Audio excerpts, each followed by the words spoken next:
अब नाही जइहा पापा दूसर दुआरी हमको बारी रहब। अब नाही जइहा पापा दूसर दुआरी हमको बारी रहब।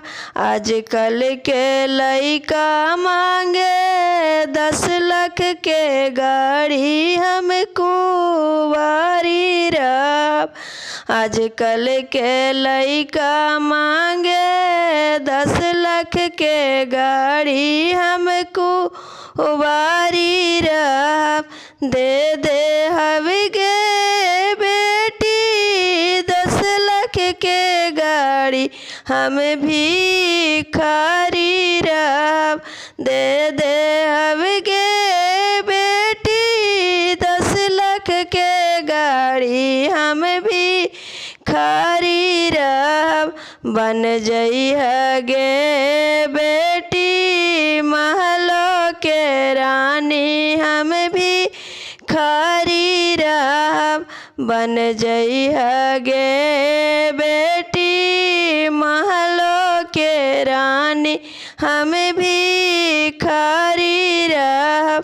कहवा से देवा पापा 10 लाख के गाड़ी हमको बारी रहब।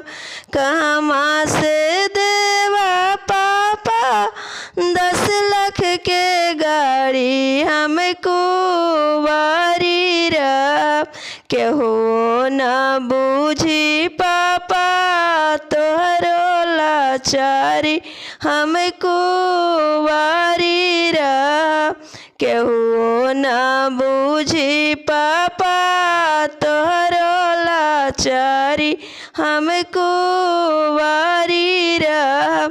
अब नाही जइहा भैया दूसर दुआरी हमको बारी रहब।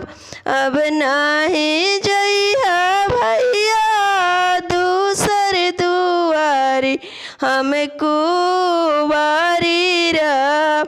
आजकल के लइका मांगे 4 चक्का गाड़ी हमको बारी रहब। आजकल के लइका मांगे 4 चक्का गाड़ी हमको बारी रहब।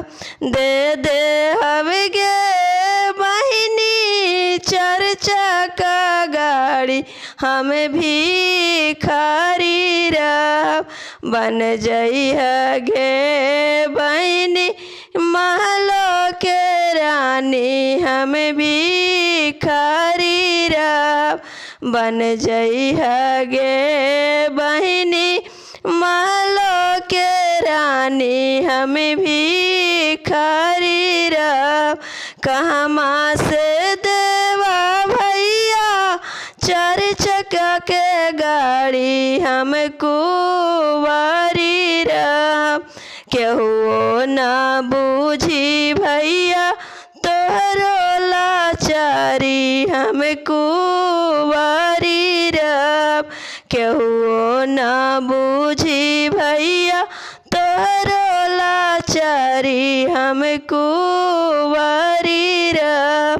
अब नाही जइहा भैया दूसर दुआरी हमको बारी रहब।